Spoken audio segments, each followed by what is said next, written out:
আসসালামু আলাইকুম প্রিয় শিক্ষার্থী, আমি মোহাম্মদ শাহিদুল ইসলাম শাহেদ। আজকে আপনাদের দেখাবো মাইক্রোসফট অ্যাক্সেসে কিভাবে ডাটা এন্ট্রি করতে হয়। তো চলুন কথা না বাড়িয়ে মূল ক্লাসে চলে যাই। আপনারা যারা মাইক্রোসফট অ্যাক্সেসে এর আগে কাজ করেননি তাদের যেন কোনো সমস্যা না হয়, সেক্ষেত্রে আমি শুরু থেকে শুরু করব। তো দেখুন, আমি যদি এখানে সার্চ দিয়ে মাইক্রোসফট অ্যাক্সেসের একটা ফাইল নিই, এখান থেকে ব্ল্যাঙ্ক পেজে সিলেক্ট করব। এরপর এখান থেকে নামটা দিয়ে দিব। এরপর এই ফাইলটা কোন লোকেশনে সেভ দিতে চাই সেই লোকেশনটা সিলেক্ট করে দিব। আমি এখান থেকে ডেস্কটপ সিলেক্ট করে দিলাম। এরপর ওকে দিয়ে দিব। তারপর এই ক্রিয়েট আইকনটাতে ক্লিক করব। এরপর এইখান থেকে ভিউ অপশনে যে ডিজাইন ভিউতে যে কাজ শুরু করব। আর যদি আমি সার্চ না দিয়ে এখানে একটা ফাইল ক্রিয়েট করে নেই,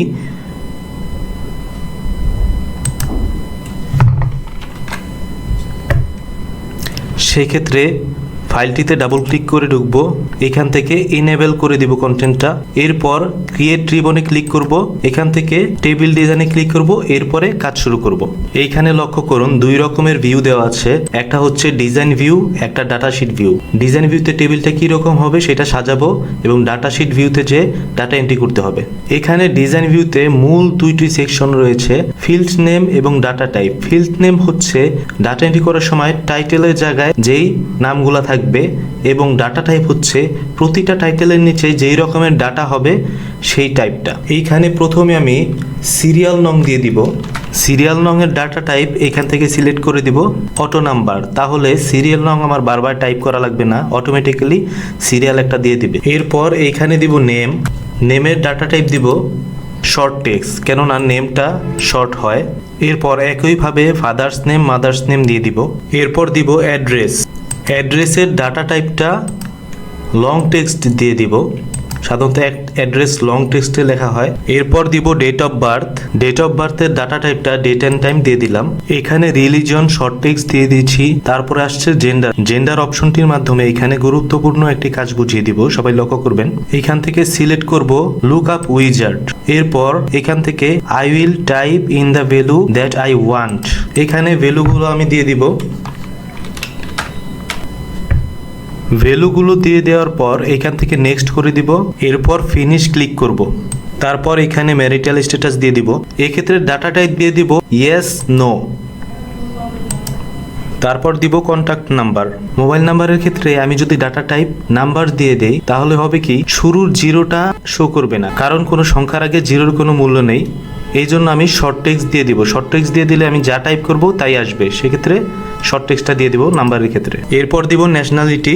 ন্যাশনালিটি যদি সবার সেম হয় তাহলে ডিফল্ট ভ্যালুর এই জায়গায়, জেনারেল লুকআপের এই ডিফল্ট ভ্যালুর এই জায়গায় সেই নামটা লিখে দিব, তাহলে অটোমেটিক্যালি সবারটায় সেই নামটা চলে আসবে, বারবার টাইপ করা লাগবে না। এরপর এখানে দিব ব্লাড গ্রুপ।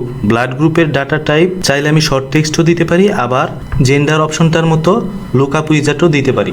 এরপর ফিল্ড নেম এবং ডাটা টাইপ লেখা সম্পূর্ণ হয়ে গেলে এখানে ভিউ অপশনে যাব, ডাটা শিট ভিউতে চলে যাব। এখান থেকে do you want to save this table now? Yes. টেবিলের নামটা চাইলে চেঞ্জ করে দিতে পারি। এইখান থেকে do you want to create a primary key now? এখান থেকে নো দিয়ে দিব। যদি আমি এখান থেকে ইয়েস দেই তাহলে এখানে ডিফল্ট একটা প্রাইমারি ফিল্ড দিয়ে দিবে আলাদা করে, তাই আমি এখান থেকে নো দিয়ে দিব। আমাদের ডিজাইন ভিউ কমপ্লিট হয়ে গেল। এখন এখান থেকে আমরা ডাটা এন্ট্রি করতে পারি। এখানে নেম থেকে অ্যাড্রেস পর্যন্ত নর্মালি টাইপ করে দিলাম। এখানে দেখেন সিরিয়াল নাম্বারটা অটোমেটিক্যালি চলে এসেছে। এখানে ডেট অফ বার্থটা চাইলে এইভাবে দিতে পারি, অথবা ম্যানুয়ালি টাইপও করে দেওয়া যায়।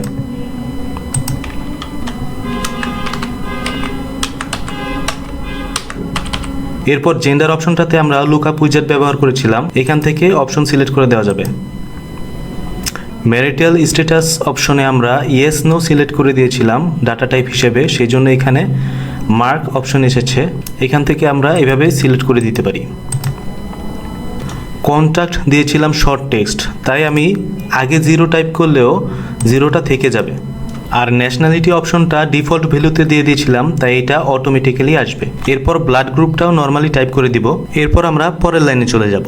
এরপর একইভাবে বাকি ডাটাগুলো এন্ট্রি করে ফেলবো। এরপর কন্ট্রোল এস দিয়ে আমরা সেভ করে ফেলবো।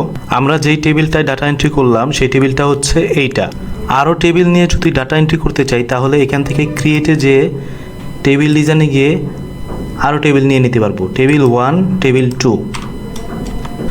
ডাটা এন্ট্রির পরও যদি ফিল্ড নেম এবং ডাটা টাইপের কোনো চেঞ্জ করার দরকার পড়ে, তাহলে ভিউতে যেয়ে আবার ডিজাইন ভিউতে যেয়ে এখান থেকে করতে পারবো।